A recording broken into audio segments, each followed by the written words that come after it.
You're listening to Men of Abundance, episode 147, with Eddy Baller. Today we're going to help you find a date. Well, actually we're going to help you find your confidence, which then will help you find a date. Welcome to Men of Abundance, the podcast for those looking to level up their lives by hanging out with some of the greatest leaders and established professionals in our community, living a life of integrity, honor, and the abundance mentality. Prepare to pay it forward with your host, former Army medic turned lifestyle entrepreneur, Wally Carmichael.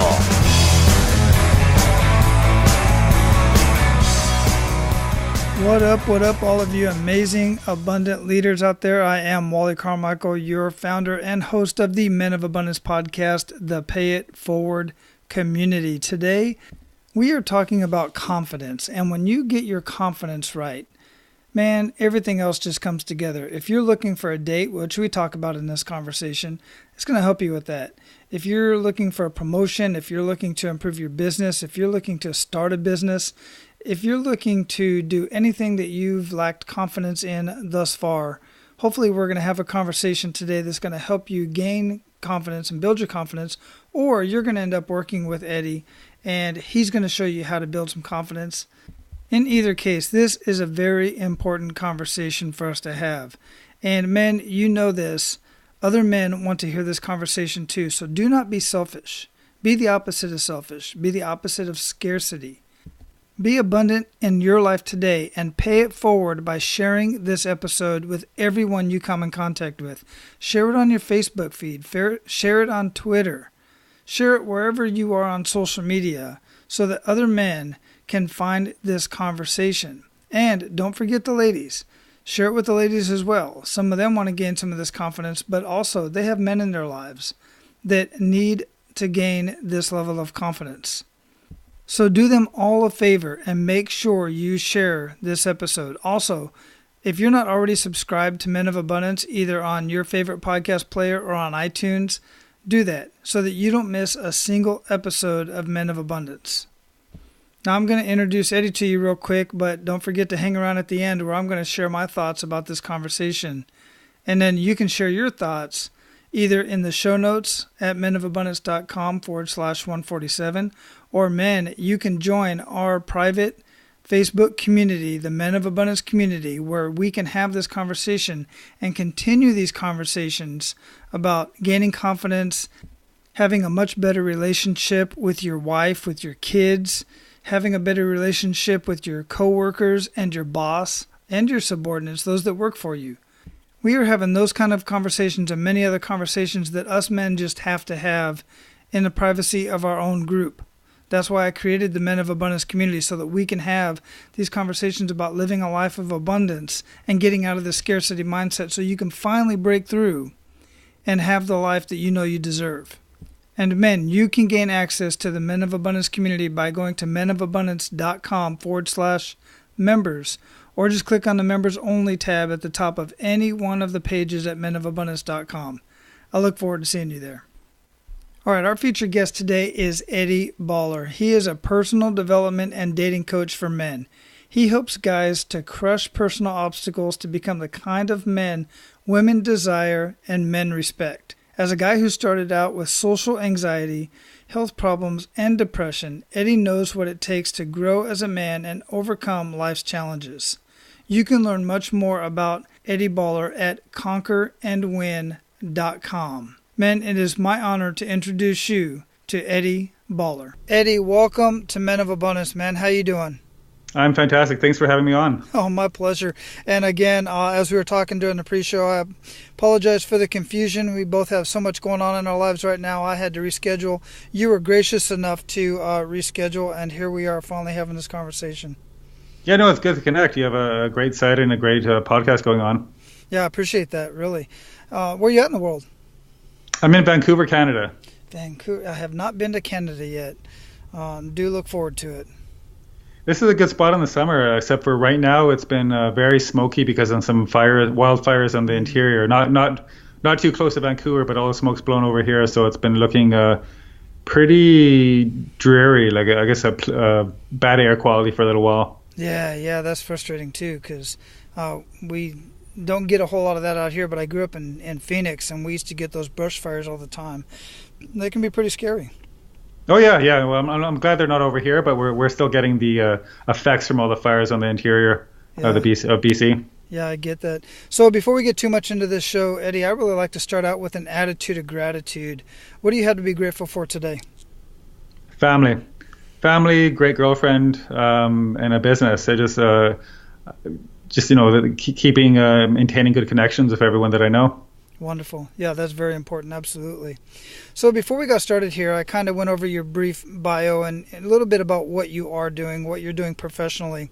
And it does kind of touch on what you're doing personally as well, because you know it kind of relates to who you are. But here on Men of Abundance, we really like to get to know the man behind the abundance. So if you would, share a little bit more personal information with us, and let's get personal. Sure, let's do it. So just tell us a little bit about yourself that the average person may or may not know at this point that kind of led up to where you're at today. Okay, well, like you said, what I do is kind of integral with who I am. Like everything developed from, it started off from a point where I had a lot of social anxiety, I had depression, lack of social skills. I was a very negative person. This is my early 20s. And in my late teens, I suffered from pretty bad depression, thought it was suicide, all that kind of stuff, right? But then I was like, well, this sucks. I want to have a good life. I want to feel good. I want to meet women, a major driver, obviously. Mm-hmm. Wanted to figure out how to do that. So the first thing I did was to abandon my old social circle. Maybe I'm going down a different thread here, but I abandoned my old social circle because I didn't know too much, but I knew that if I stayed around the same negative influences, I was not going to change, and I needed some space to grow. And so from that point onwards, I just kept working on myself. And so I'm 38 now. It's been 18 years, I guess you could say, working on myself, personal development, working on being good at dating with women and social connections in general. Yeah, I dig that. And I was looking at your website, too, when we first got started talking and stuff. And you've got conquerandwin.com. And I really dig what you have going on there because it completely resonates with who I am as a man. Now, I've been married for 24 years, almost 25 years. So I haven't been on the prowl for a woman in quite some time and don't plan on it anytime soon. But the rest of the stuff that you talk about in Conquer and Win, about becoming a confident man, refining social skills, the getting dates part, a lot of guys are out there. A lot of the listeners on Men of Abundance, many of them are single by divorce or had never been married, and they're looking to find a great woman and find a great relationship. Mm-hmm. So I really dig what you have going on over there. No, thank you. Yeah, no, it's I kind of and the reason for anybody wondering what Conquer and Win is, it's about conquering life's challenges and winning, right? Winning at the things you want in life. Because I think even in dating, because dating is a major focus for my business and with the kind of content I make. But even in dating, if you're a man, if something's not going right in your dating life, it probably reflects on other areas of your life, right? There's certain things in a man's foundation that you might have to work on, certain skills or experience that he should seek, and not just focus on like getting gimmicks or tricks. Yeah, no, that's a great point. Very great point. And you talk a lot about your personal life and your business life, and that's where you help people out quite a bit from what I'm seeing. And it really does relate, because relationships at the end of the day, whether it's relationships with personal, your potential girlfriend or just people in your life, it kind of relates the same way in business as well. And it really gauges, like you were talking about just now, kind of gauges where your success is going to go in life. Well, exactly. It's true. It comes down to your own personal character, right? Everything you do applies to your character. It's kind of like our character is sort of a blueprint for our behavior, but at the same time, we're also building our character with everything we do. So it's kind of a reverse feedback loop there, and it can be positive or it can be negative. So let's get into that a little bit as far as character is concerned. Now, everybody's character is a little bit different, but what specifically about the character makes it more conducive with finding the right relationships, whether in personal life or in business? Well, in terms of relationships, in our personal life or even in business, it all comes down to, or a lot of it comes down to not being needy, like not being desperate for the things we want. Like when a man is really desperate for a woman, very often he's going to repel her. It's kind of like an opposite effect. Like we want her so badly that she's like, ew, like, you know, why is this guy so into me? Like, and that kind of applies to other areas in our life too. Like in business, like if you're too desperate, let's say in a coaching business, like in mine, if I'm too desperate for a client, then the man I'm talking to is not really going to work with me, because like, well, why does this guy want this business so bad? Like, you know, I thought he was important, right? So not being desperate is a really big aspect of that, to getting greater abundance in our lives, because it can be hard too when you're starting and you don't have certain aspects of abundance you want. Maybe you don't have a lot of women interested in you, or you don't have a lot of money.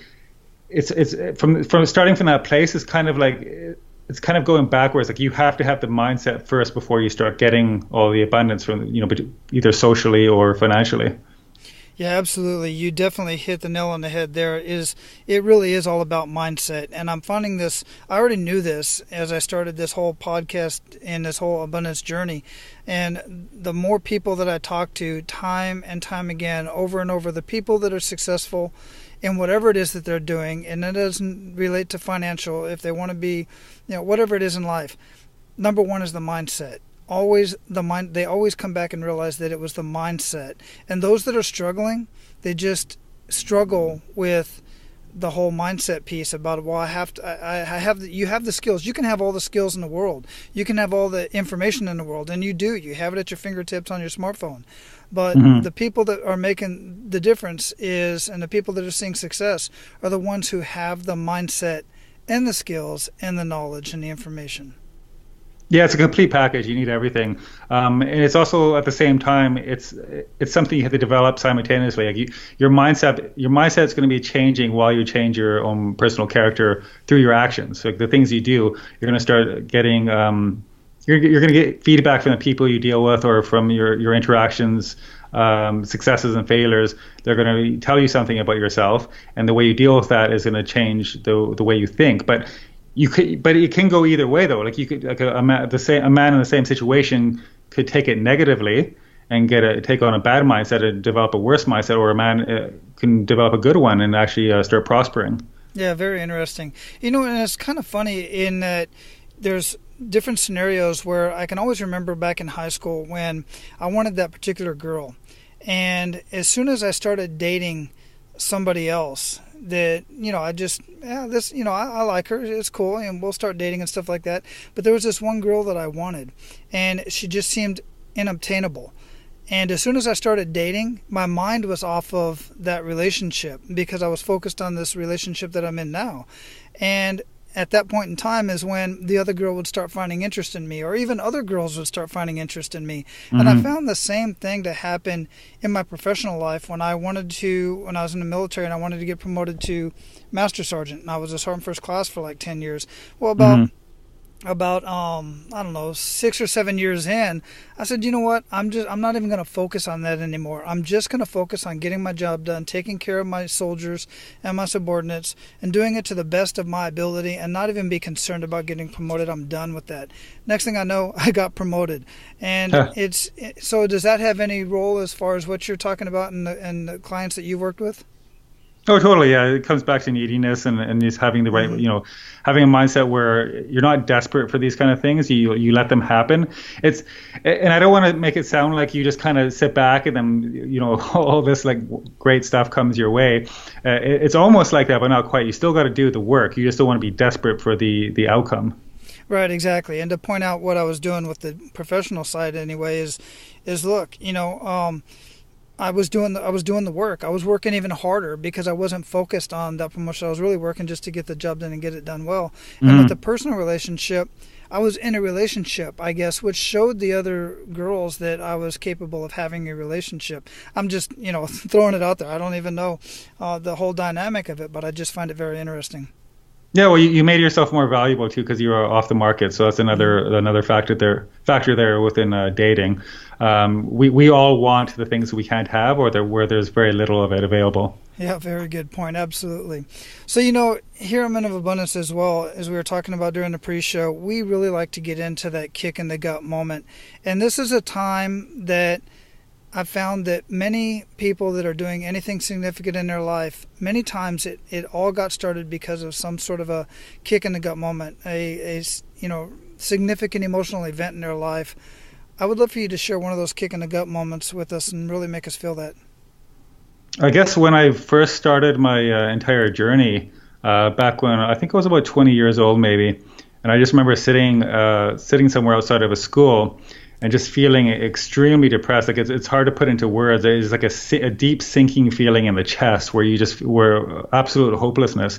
And it wasn't, it was just it was pure depression. It wasn't because I wasn't in a bad situation, didn't have a bad family, and wasn't starving. Like nothing like that. It was something internal to me, something that I'm not sure how it came about.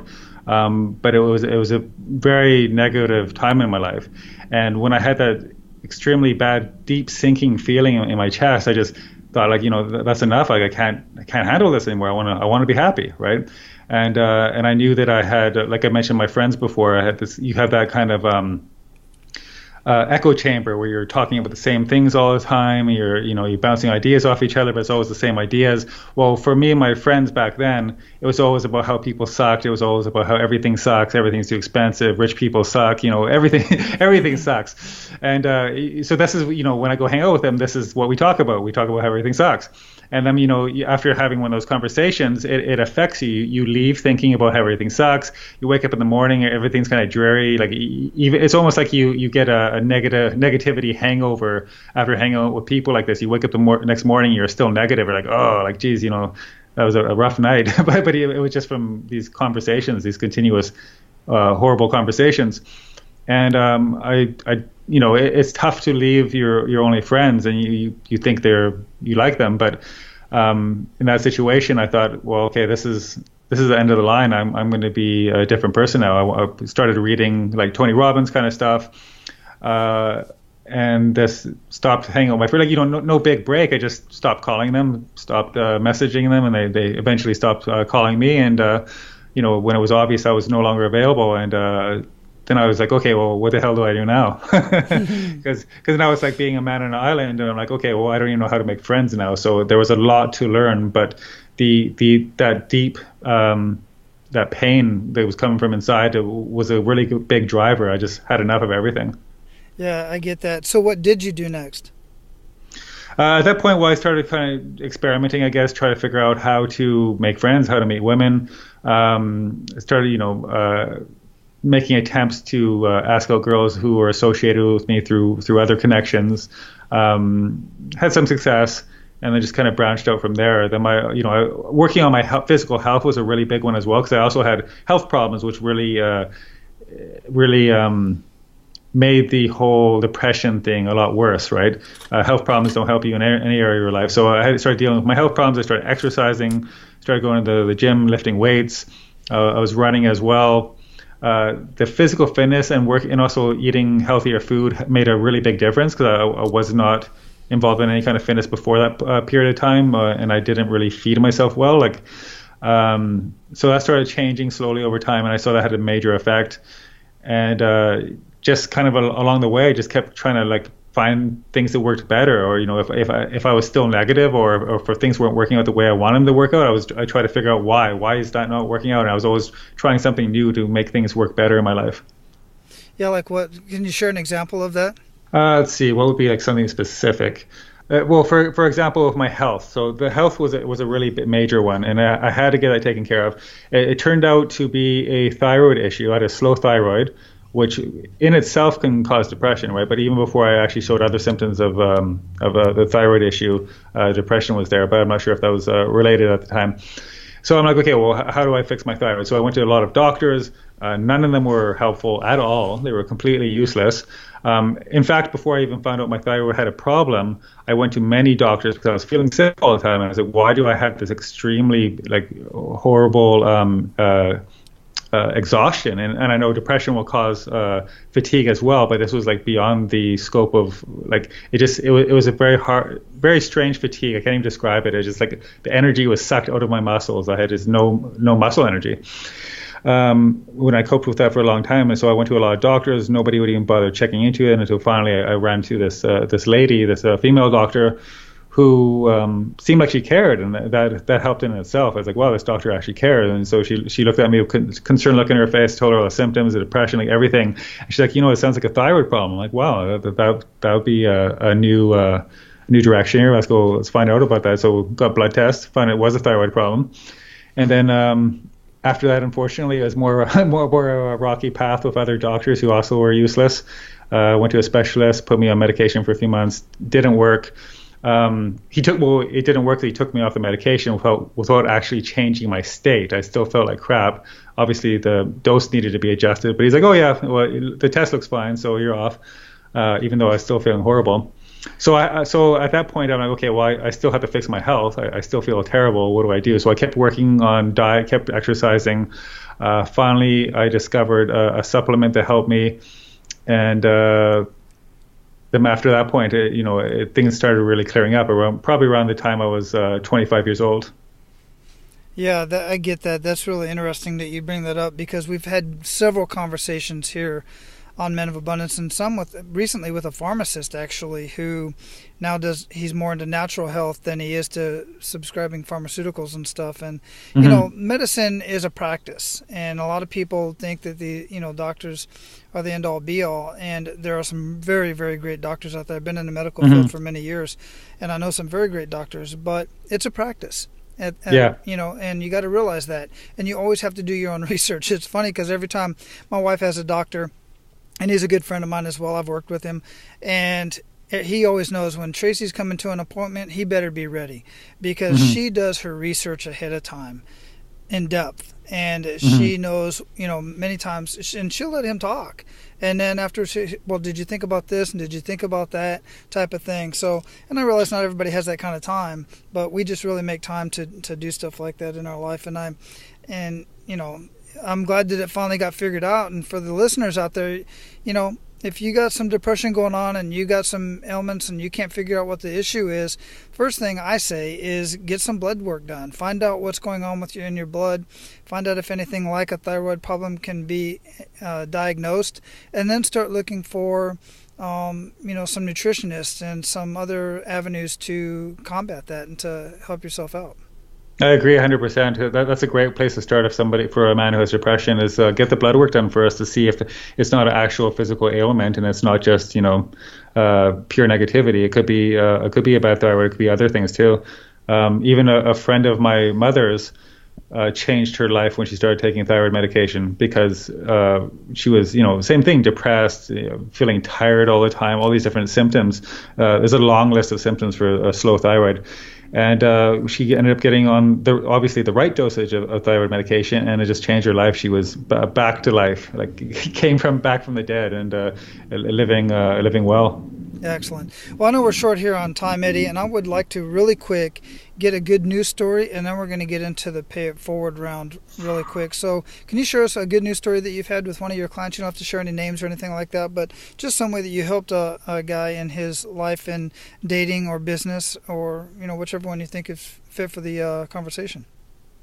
Yeah, there was a client of mine, speaking of negativity earlier, a client of mine I had for a number of months, who I don't think he realized it either, but he did realize it later on, that how negative he was. He didn't know how negative and he thought his problem was just not being able to get a girlfriend or not being able to meet girls. And that, sure, there was an aspect of that, and getting some courage to be able to walk up to somebody and ask them out for a date, just asking a complete stranger and not knowing the outcome. That takes something in and of itself. But he also had a lot of issues of negativity, and his friends were also very negative. It's kind of like one of those echo chambers again, where you put up an idea and it gets shot down right away. Oh, that'll never work. Like, if you're ever with people like that, with some exceptions, somebody might be just being realistic, and you want to listen to good friends. But in many cases, people are like, that'll never work. If they shoot down every single idea because it's something new and unfamiliar to them, you might want to analyze your social circle. But in any case, that was his social circle. Even when he told them the idea of coming to a dating coach, coming to myself, they're like, that'll never work. And they even made a bet, which the friend lost. They bet for like a dinner he bet him he wouldn't even be able to get a phone number. Like we started off a little boot camp on a weekend, and he's like, oh, you're not going to even be able to get a phone number. Of course, he gets a bunch of numbers. He's like, okay, well, fine, but it still is not going to work. And but I do long-term programs, right? Because it takes time to change things. It takes time to change a mindset and to develop lifestyle habits and actually develop social skills as well. So I'm doing this 3-month program with him, and the whole time it's like playing that whack-a-mole, like negativity whack-a-mole, because he'd always put up these negative ideas. He'd always say how things won't work. What about this? What about that? Like, just being very closed. During the training, I just had whacking these ideas which popped up every single training session. But after a couple of months, it started changing. All of a sudden, he stopped putting out these negative ideas. He stopped saying about how things won't work, or how if he went to talk to that girl, it won't work, or this or that. And all of a sudden, no coincidence, women started reacting better to him. Women started actually being interested in him, smiling when he went and talked to them. And he finished the program with a girlfriend, which is great. Actually, a woman he wasn't even going to talk to her, but I no, you go talk to her, and he did, and he ended up in a relationship with her. So that's I guess that's good news right there. Yeah, that is a great news. And what I get out of that anyway is that, when you said it takes time. It takes time to, I call it enhancing your mindset. You are changing the way you think a little bit, but you greatly enhanced his mindset and slowly got him away from that instant replay that was in his head. You were changing the tape that was in his head to immediately react to a conversation just the way his friends did. That's not going to work. It's never worked for me in the past. All these type of negative thoughts come into his head, and you eventually got to the point to where you were changing that recording that was continuously playing in his head, which is really cool. Oh, exactly. Yeah, it's like continuous corrections, right? Every time he puts out the negative idea, I'm like, no, this is, and then explain why. I'm just not just like, no, but I had to correct it every time these ideas were popping out. These are things that are holding him back. They were keeping him from getting into the kind of relationship he wanted. They were keeping him from gaining the kind of courage he needed to go approach a woman in the first place. And at the end of the program, besides getting a girlfriend, he also realized, like, wow, my friends are really negative. It's like, well, yeah, because you were too. And he started talking about expanding his social circle. So now it went beyond just women. Because he actually changed a part of his character. Now he wanted to reach out to other guys who are also very positive or successful or trying to become successful, because he realized that now he was different than the friends he's with. The guy he was when he started the program wasn't the same guy at the end of the program, and he wanted to improve his life further. Man, that's powerful. I dig it. And I love watching that transformation in guys that I talk to. Very cool. So, Eddie, at this point, we're going to pay it forward to our abundant leaders. You ready to do that? Sure, let's do it. Excellent. So give Men of Abundance 1 to 3 actionable steps that they can take today. Okay. So actionable steps, stuff that's practical in the real world. And this is going to really depend on what they want to accomplish. But let's focus on dating here for one example, but it can apply to other things as well. Let's say if you're a single man and you're tired of being single, you've been single for a long time, and you want to make a change, you want to start dating, get into a relationship or marriage, whatever it may be. Obviously, it all starts with the first simple step. So the first thing you can do is just start making yourself more social in general. Like, talking to women, that's great. You're going to have to do that too. But start being more social in general instead of just focusing 100% on women. When you get up in the morning, you're walking down the street to, going to your car, or you're walking to work or school, whatever it may be. Say hello to the people, or say good morning to the people who pass by you in the first thing in the morning, because that gets you out of your head. It starts making you social first thing in the morning, right away, right? Because if you can't even say good morning to somebody as you're walking by, or say hi, you're not going to have any chance in hell of talking to somebody who intimidates you because you're attracted to them, right? Mm-hmm. So you start with that step right there. The second thing we do for being just expanding yourself to be more social is get into real conversations in whatever, like if you're shopping situations. It could be buying a coffee, you're at the grocery store, it doesn't matter what you're buying. Get into what I call a mini conversation with the checkout girl, right, or the barista. And it can be male or female, it doesn't matter, but because again, the point is to be more social. You want to get really good at making observations. So it could be something about them, it could be something about the environment, something that happened during the day, even the weather, something as mundane as the weather. But you want to make a real comment, a real observation about that. Like somebody's wearing an interesting ring, you might be like, well, that's a really interesting ring you're wearing. Where do you get it? It looks like it's Venezuelan maybe, or Nicaragua. It has a Latin feel to it, right? Whatever it is, doesn't matter. You don't even have to be accurate. It's just whatever you feel about that item. And then that's going to get them into the conversation. Even if there's a lineup behind you, you just make the comment. They'll respond. You have a little bit of a chit chat. It could be like a 10-second conversation or 15-second conversation. You just want to get into the habit of making these observations everywhere you go, making a comment, and some of these conversations will actually turn into dates in the case where you want to get dates. And other ones could turn into friendships, and on a general basis, it's just going to be you being more social. You're going to feel more connected to other people, not so isolated by yourself, and it's going to kind of just make everything a little bit more cheery, right? We're social animals, and I've seen studies where people actually felt better just from talking to strangers on the commute to work, like on the subway or whatnot, right? So those first two steps are a great way to start getting social. And if you're a single man and you want to meet a woman, right, you just have to start working on your being more social in general. Afterwards, you're going to obviously have to tackle trying to meet women directly, and that's going to be some more steps there. But start with the first two simplest things. Very cool. I dig it. What daily habits make up the biggest impact in your life, Eddy? Absolutely. Or sorry, in my life? Yes. Okay, I thought you said the daily habits make the biggest impact, but yeah, they do. In my life, having a regular schedule, because I work for myself, getting up at the same time, working out first thing in the morning, it probably has the biggest impact of all, because no matter how I feel, even if I went to bed too late, I'm tired, maybe there was something negative going on, something I'm working on or dealing with that I don't like, and it might be on my mind. No matter what, I've never had a workout where I didn't feel better afterwards. Right, it gets me charged up, get a little bit of a muscle pump, and it makes the rest of the day better, right? So having a good morning routine is probably the best daily habit anybody could adopt for starters, right? And for me, getting up, having some water, and then having lifting some weights. I have weights in my room, so I don't even have to commute anywhere, but you can go to a gym as well. But starting that exercise routine first thing in the morning is a great way to get your blood pumping and feel better. It doesn't matter how you felt when you first woke up. You could really, really feel like not working out. After your workout, you're like, yeah, I actually feel pretty good now. And like I said, I've never had a workout where I didn't feel better after, no matter how I started. Yeah, I don't care much for going to the gym personally. That's why I have my weights and everything that I do right on my back lanai. And it's right there. Oh, perfect. I generally do it in the morning, or I can do it with my little guy, throughout the day or whatever. That's just my preference. So what are you reading? Awesome. I think so anyway. So what are you reading or listening to that you would recommend to our abundant leaders, and why?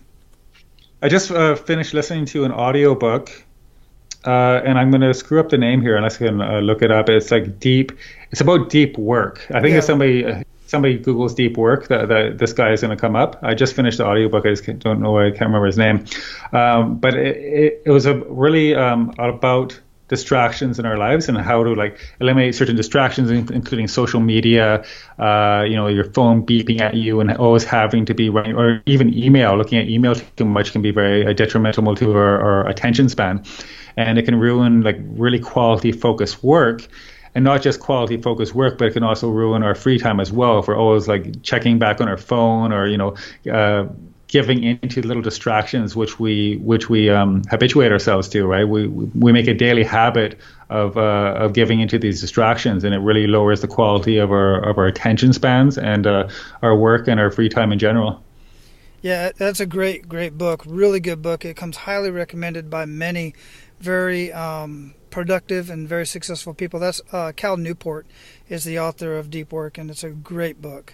There you go. I loved it. I really enjoyed it. Just finished this morning, and I've already started applying some of his ideas and principles, and it's made a difference already. Yeah, very simple stuff to apply as well. And it's some of those things. It's some of those things that you read about and you go, you know what? That's too simple. Why didn't I think about that? But sometimes that's what you need a coach for. That's the whole purpose for getting a coach and reading other people's stories and getting the books, because sometimes, you know what? It is the simple things. We just forget about them. Oh, exactly. Like even like my suggestion for saying hi to people in the morning, first thing in the morning, like what does that mean? If everybody at some point in their life has probably said good morning or probably said hi to some random stranger, and it's not life changing. But when you do this stuff on a daily basis, when you make it a habit, these small things add up. They really do. Absolutely. So what do you feel holds most people back from living a life of true abundance? Self-doubt. I think people feel like if they branch out from what they're already doing, they're going to fail, they're going to look bad, and nobody likes humiliation. And there's also a lot of, I don't know if that's probably ties together, but laziness too. And I've experienced plenty of laziness myself. Like I know that's why having a routine is really good, and being on a schedule, and also eliminating distractions so you can actually get into that deep work. But yeah, just distractions, laziness, and fear, just a fear of failure. Yeah, absolutely. So what does living a life of abundance mean to you, Eddy? It's living to a certain quality standard, right? Whatever that may be. Like, and I think a lot of people also don't realize, let's say somebody's making $2,000 a month, not very much. They don't realize that if they increase their income by only an extra $1,000 a month, that would actually change the quality of their life quite substantially, right? Like an extra $1,000, not a lot, but when you're only making 2,000, you increase to 3,000. You can increase your quality of life quite quickly, right? And it doesn't take that much effort. It takes some effort. You have to do something different, but making these little gains can increase our qualities of life quite substantially. So it really, for myself personally, it's having a good relationship with my girlfriend, good relationship with my family, and being able to do what I want to do, like being able to go on road trips and travel and listen to interesting books like Deep Work, just having a lot of quality free time. Right, absolutely. So we're going to close this up, Eddy. What did we not talk about that you'd like to ensure that our abundant leaders get out of our conversation? I think we covered a lot of bases here. As I mentioned, I'm a dating coach, so dating and personal development, or a confidence coach, as I like to call it as well. So any men who need help with the confidence, whether that's for their personal life or at work, because these things are all interconnected. If you have the confidence to walk up to an attractive woman and say hi, it's going to give you more courage also to ask for a raise or go for a different job, right? Nothing we do is really isolated. None of our behavior is really isolated. I think it's Jim Rohn who said it. The way we do one thing is the way we do everything. Mm-hmm. So any men who need a confidence boost or a boost in courage, they can go to conquerandwin.com, check out my blog there. And if any men who are interested in coaching because they want direct personal support, they can contact me there as well. Excellent. And thanks for sharing that. I mentioned the website at the beginning of the show in the pre-show, but we will have all of that linked up in the show notes at menofabundance.com. And man, it's been a great conversation. I'm glad we finally connected. The conversation went exactly as I expected it would. I got a lot out of it. I know our abundant leaders will certainly get much out of it. And if any of you guys want to comment, just go to menofabundance.com, look for the episode, and comment down below. I truly appreciate your time, Eddy. And man, just have an amazing rest of the weekend. Aloha. Yeah, you too, Wallace. Thank you very much. I really enjoyed the show. Excellent. All right, man. Here's how I personally relate to this conversation when it comes to confidence. I remember many years ago when I was a teenager, I had a friend of mine who had a little bit of anxiety when it came to talking to women, just about any woman, and especially a woman that he felt attracted to and wanted to talk to. And many guys are like this. Many guys are like this. And I was that guy who really never had an issue talking with women, even one that I was attracted to. Sure, I'd have a little bit of anxiety and I would be, self-conscious and think, well, maybe she's not going to dig me. But ultimately, I was very bold. I was always kind of bold in that regard. So I was always the guy that if I knew one of my friends liked somebody, I would just walk up to a complete stranger and it was easy to say, hey, my friend likes you. That's easy, right? I mean, who could, and just about any of you could do that. But it was because of the perspective that I had, that when I walked up to her, it wasn't anything that I needed from her. There was nothing that I wanted from this woman, from this young lady. So there was no rejection there, right? I wasn't the one getting rejected. If anybody was getting rejected, it was going to be my friend. So it was easy for me to talk to her. So it's kind of like that, put it into perspective. And if it's somebody that you're attracted to and you just kind of lose your words over, remember, she wants to talk to a man who is confident. Sure, they like for them to be kind of giggly and clamor over them once in a while.